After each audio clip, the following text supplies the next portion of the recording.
Okay? It's like that military style boot camp. Oh, what's up, Arlen?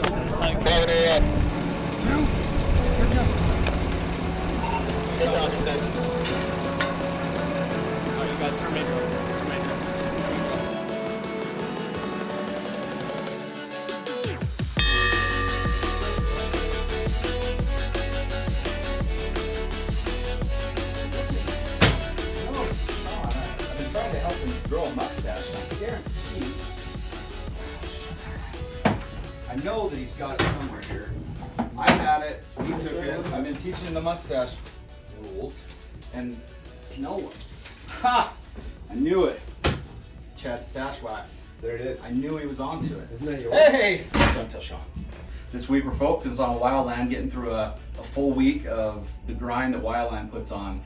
These guys are professionals. They're well respected through the region, so we're pretty lucky to have them. Cap, do you mind just explaining a little bit about what you do? Right now I am the fire management officer for Camp Williams. So UFA and Camp Williams has a contract, and we provide the wildland fire coverage out there. It's a year-round thing for me, and we bring on 12 seasonals during the hot summer months. For us at the department, we really like to recruit from these guys. We actually have a few of their guys and gals that come through our camp. We like to use it as a stepping stone to get in the fire service. I know that's where I started my career, is in the Wildland division back when it was Salt Lake County. So I have a lot of respect for you guys. I'm excited to have you guys here this week. I think we're going to get into lots of classroom, right? Because red card's a lot of classroom. We're going to have some field day, get out, dig some line, wear some yellow, you know, all the good things. But I'm excited for this week. And nowadays in urban interface, we're challenged all the time with wildland fires, and it's getting more and more frequent. So here's hoping for a good summer, but this week 9 is going to be awesome. Tune in, follow with YouTube and Instagram, and see what this week has to offer.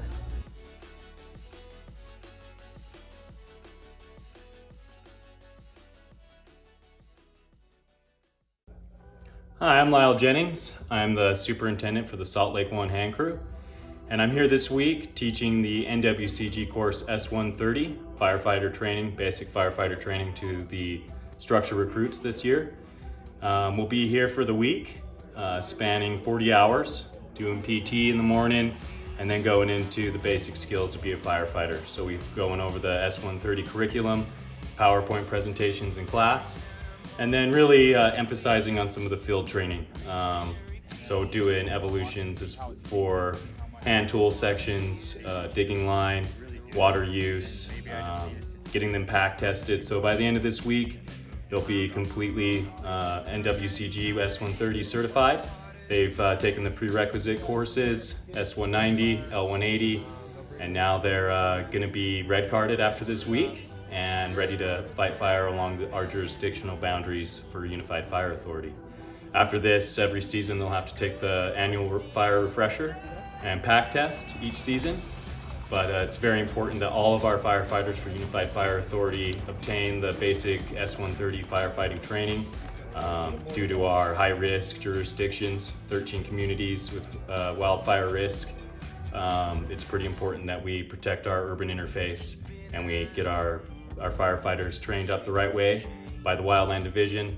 Being a superintendent of a crew, it's my specialty. Been doing it for a long time, and I'm happy to be here to help pass this on to these recruits, and hopefully for the future they continue being interested and perform well on the line. Move. There you go.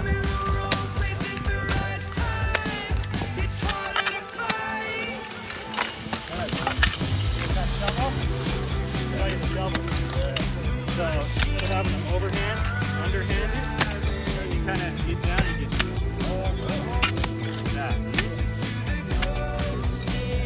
Wrap it, and then you can even switch it. Hello, I'm John Slator. I'm the fire management officer for Camp Williams, and today we are working with our recruits out here, class 5-4. Currently, this has been red card week, and these guys are on their field day exercise for it. So right now we're putting in line around our training facility out here. They're learning the fundamentals of building line. Back here on that berm, we talked about cup trenching, which is utilized on some of the steeper slopes to prevent rollout materials and the like. Right now they're in the flat ground and they're doing kind of a one-lick method at this. So each person's taking 1 or 2 hits and moving on. So by the time from the first guy goes by where they have some, you know, they're putting fresh tools in the dirt, for the last guy in the line, he's going to be the quality control back there. So he's making sure that it's the right width for our fuel type and expected fire behavior on this, and he's cleaning it all up and making it look nice and pretty for us. Okay, so on my crew, every rookie carries a Pulaski, and there's a reason why. The Pulaski is a very versatile tool. It's one of the hardest tools as far as the length of that handle, right? You have to work for what you're doing is you're working hard, you're bent over a lot, but also the tradition behind the Pulaski is great. Ed Pulaski created it, so it's named after him. That individual was one of the forest rangers back in the day. In 1912, they had a pretty remarkable fire season. Big fires, right? He had, back then they used to go into saloons and grab their crews from whoever, farmers, volunteers, and he got 30 to 40 men to follow him to fight a fire. In doing so, the fire blew up beyond what they could handle, and they had to escape, find a safety zone, and they went inside a cave. And he took them inside a cave to get away from the blow up. And people were very unsettled. They didn't want to go in this cave and stay in there. And then Pulaski stood at the front of the cave and knew that this was the best spot to hunker and hold. And he stood there. A lot of men challenged him, right, to get out. He had a revolver on his hip. And he said, if any of you try to leave this cave, I'm gonna have to use my revolver. And all of them stood, stayed in the cave. They waited out the storm of the fire. When the fire passed, they looked at the front of the cave and they saw a body hunkered up at the front of it with a jacket over him. And everybody said, one of the individuals said, guys, I think boss is dead. And suddenly they see this coat get peeled off and he said, like hell I am. He said, help me up, boys. And it was Ed Pulaski. He lost his vision. He lost all of the skin on his hands. His boots were completely melted off, and his crew members had to help him all the way off that mountain and hike him out, carrying him out pretty much all the way to the end. And in doing so, he lost his vision, right? He couldn't be a firefighter anymore by doing that. So, to make money, he made the Pulaski. And he invented the Pulaski and he put it into service, and we've been using the Pulaski ever since due to that individual. So it's a big history lesson. It's also just a respect thing. So enjoy the Pulaski, right? Yes, sir. Yeah, take pride in it.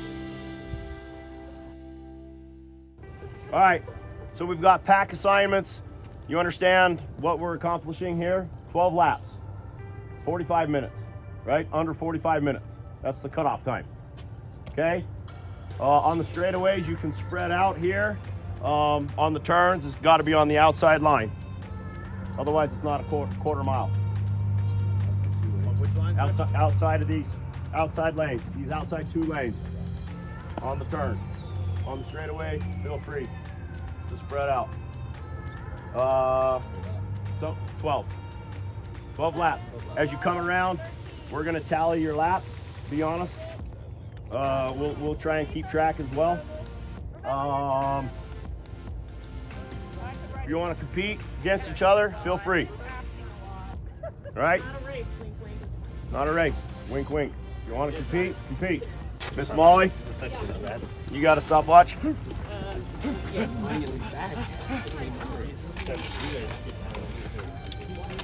Yeah, if you hear my pass device going off, come rescue me. Pass down. I'm ready.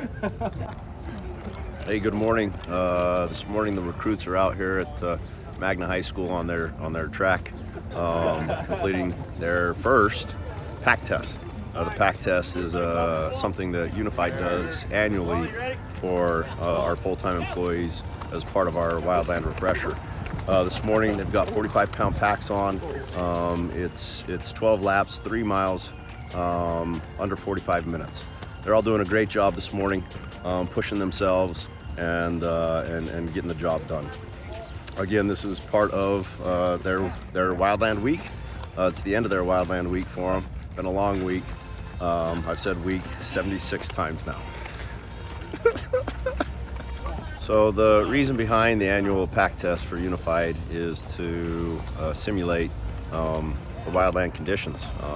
They're long, drawn-out incidents, hours on end. It's a marathon, not a sprint. These wildland fires, these urban interface fires. 11, 12, 13. Good job, Tidbits. Good job. 23, 33, Vogel. Remember your time. I could write it down. It's asking a lot. It's asking a lot. So 20. Always deploy the fire shelter so that flame contact is minimized. Once you commit to your fire shelter, stay inside. Conditions outside the shelter will be far worse than those inside. Bring your radio with you with water. Something important, the communications could help you out a ton, especially in those hard situations. They went over how hot it could be, how uncomfortable it can be, and it can be really hard to live through that, especially by yourself, right? It's gonna take a lot more mental strength. So we're just gonna do a quick deployment, right? We're gonna practice taking the shelter out, throwing away the case. We're gonna act like it's your line gear to make sure you get all your fusees, right? Anything that's dangerous away from you. We're gonna simulate you having your water, your radio, everything you need. Fan out your shelter. We're gonna say the fire's coming from the north, so you know which way to position, hopefully, if you paid attention. And then we'll have you stay in there for a specified amount of time. You guys have, I think, 30 seconds, right? Any questions? Ready, go!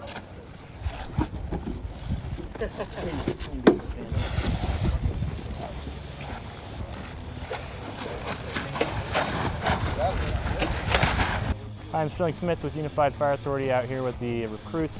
This week we're going over our fire shelter deployments for our Wildland week. So in the classroom we went over kind of just the basic maintenance, taking care of the shelter, making sure it's in good order, it's not degrading at all, there's no holes in it so that we can use it out in the fire line. And then we're actually doing some practice shelter deployments over here as well. So just give them a feel for what it feels like to pull it out, especially we're going to make some wind over here with our fans and give them what a real life situation could also be like, and kind of get a little bit of what that conditioning is with the hot sun baking down and what it might be like in a real life situation.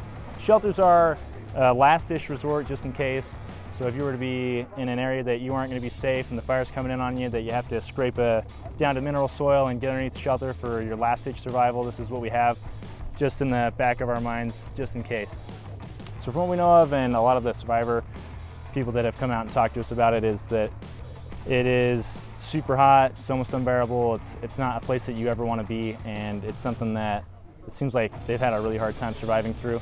It seems like the main things that they talk about is the camaraderie, being close to each other and keeping each other's state of mind at a good place so they can survive it and get through it.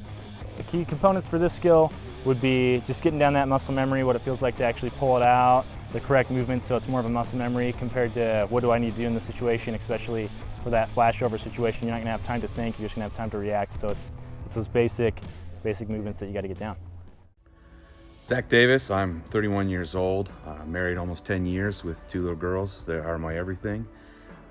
Pretty simple person. I grew up here in Utah, lived here my whole life. What got me interested in fire is a while back my in-laws' house caught on fire, and to be able to see the fire crew show up so calm and ready for that kind of chaotic situation, and to see the camaraderie and the brotherhood and the sisterhood, and to be able to see them turn order from chaos was just absolutely amazing, and the discipline they had and immediately got me hooked. So I investigated what it was to be a firefighter, and eventually here I am. I got here finally, and camp's been fantastic. It's got me in probably the best shape of my life. I've met a lot of wonderful people, established some really tight, good friendships, and I'm really looking forward to getting out there and being in the field and working with more people and getting to know them, and being part of something bigger than myself, serving the community and helping those out that need it on the worst day of their lives. Hi, my name's Thomas Apgood. I'm one of the recruit firefighters here in Camp 5-4. I'm 31 years old, grew up here in the Salt Lake Valley, lived here all my life. So I'm super excited to be part of an organization that serves the community that I grew up in and that I live in, and get to take care of my neighbors. That's an awesome thought and an awesome feeling. So I started working for Unified Fire in the part-time program. So they do a program for EMTs and paramedics to work on the ambulance without any sort of fire certs. And I started working there and was just blown away by the caliber of the people that I worked with. Really loved the camaraderie in the stations that I felt from the different crews that I was able to work with, and wanted to be a part of that. So that's why I decided to become a firefighter and test full time. And it just seemed like an awesome opportunity to join a great organization that I came to really appreciate.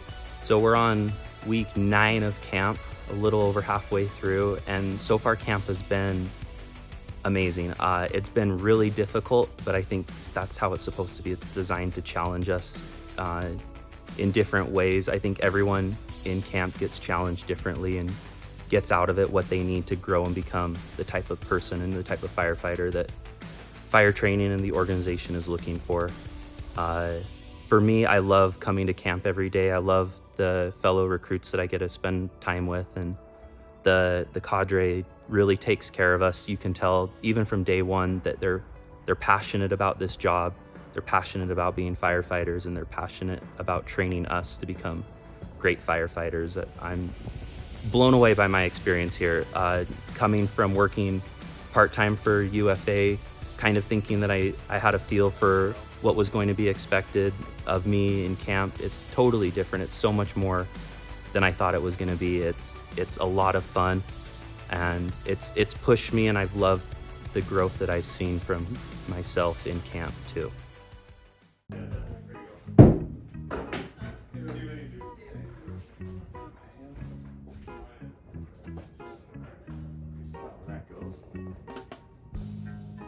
Hell's been in here? The hell's a mustache wax?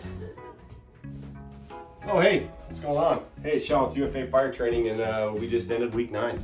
Hope you guys enjoyed the video. Make sure to hit us up on Instagram, YouTube, subscribe. Be sure and comment. We do read them, and look forward to seeing you in week 10. Have a good one.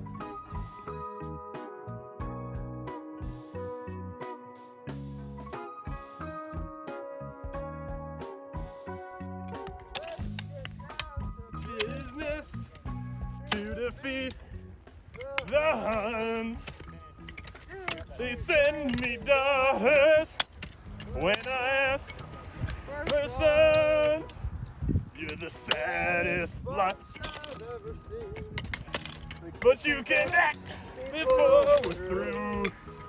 Somehow can speed it up, man, out of you.